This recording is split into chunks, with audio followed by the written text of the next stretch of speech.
Good day, I'm Stephen McHugh, and this is your JIS News for Thursday, March 15. A national closed-circuit television CCTV system is now in place. Dubbed Jamaica Eye, the island-wide surveillance system will monitor public spaces and allow the security forces to provide coordinated responses to incidents. The digital platform was launched on Wednesday by the Ministry of National Security as part of its crime-fighting measures. It connects government CCTV systems already installed in Kingston, Montego Bay, Mandeville, Ocho Rios, Maypen, and Negril, along with private feeds of public spaces. Portfolio Minister Robert Montego says Jamaica Eye is a game-changer. The advancement in digital technology through the Jamaica Initiative will allow our police and army to cover more areas. It will be a force multiplier. $181 million has been spent so far to set up the Jamaica Eye platform, which has 1 control center and 5 monitoring centers, streaming the 180 cameras already installed. Minister Montego says the people monitoring can only observe and will have no access to the feed. Everyone working at the control center has already been vetted to the highest level. Every activity in the control center will be recorded and therefore it can be audited. There is a rigorous audit regime because we want to protect the integrity of the Jamaica Eye. The Security Minister says the aim is to have 800 feeds connected to the Jamaica Eye platform. He is calling for more private partnership from citizens with digital CCTV feeds. Normalcy returned to classrooms across the island today as teachers ended 3 days of industrial action. The educators had been protesting government's offer of a 16% wage increase to be spread over 4 years, as well as a decision to make retroactive payments for year 1 in this March pay cycle. They agreed to restore normalcy at the end of a meeting involving the Jamaica Teachers Association and representatives from the Ministries of Labor, Finance and Education yesterday. After more than 6 hours of deliberation at the emergency conciliation meeting, the parties signed a heads of agreement which also stipulates the resumption of wage negotiations at the local level this Friday. It was also agreed that teachers would not be paid the 5% retroactive salary increase for fiscal year 2017-2018, unlike other public sector workers whose unions have already accepted the wage deal.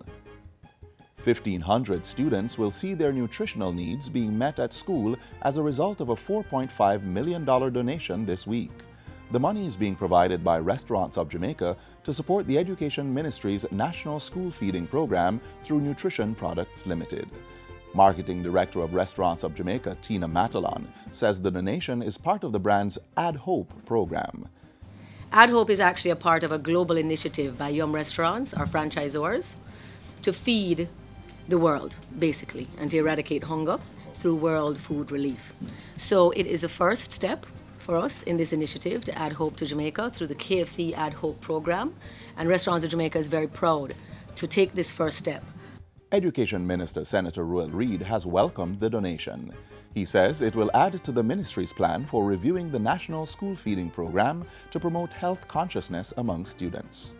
So many of them do consume at least half of their daily meals at our various institutions, and indeed for some, what we provide them in our schools are the only meals that many of them provide, because we still have to recognize the high levels of poverty that we have in our country. So the donation today will go far away in advancing this effort. The Kingston and St. Andrew Municipal Corporation has passed a resolution for the twinning of the city of Kingston with Miramar, Florida in the United States.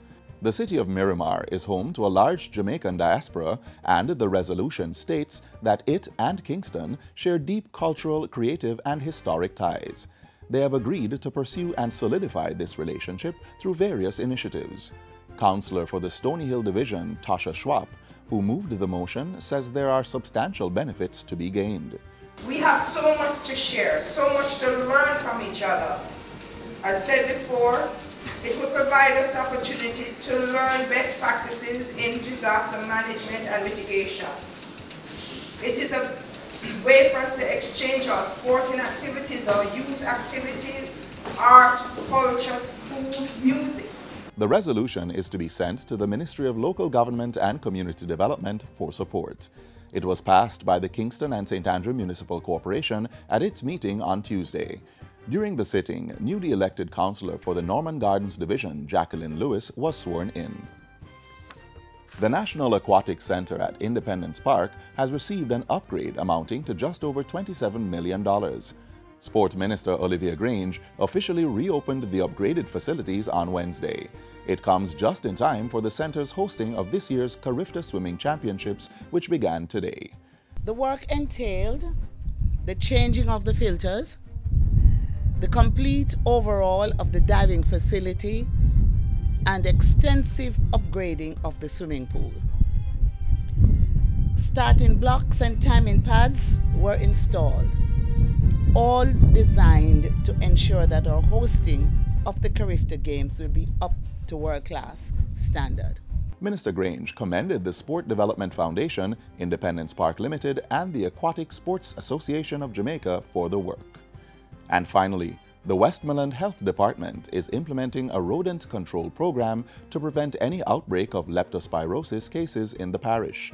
The initiative was spurred by evidence of an increase in suspected cases of the disease in 2017. Health Promotion and Education Officer Gerald Miller says while the numbers remain within endemic levels, a decision was taken to take proactive measures to protect citizens. A progressive public education and sensitization intervention is being implemented with targeted focus on sugarcane cultivating areas. Because what we had picked up, the cases that were reported to us, suspected cases that were reported to us were concentrated in that area. So what we had done was to make sure we are targeted in our approach in beefing up the education in these areas so we can minimize the likelihood of persons getting leptospirosis. Mr. Miller says consultation with residents revealed that during cane harvesting time, rats tend to migrate from the fields to their homes. Residents and farmers are therefore being sensitized on measures to keep their surroundings secured. Meanwhile, Chief Public Health Inspector Steve Morris says the wider parish is not being ignored, telling the JIS that support is also being sought and measures being explored to similarly keep infection levels low in the township of Savlamar. And that's it for JIS News Today. I'm Stephen McHugh. Thanks for watching.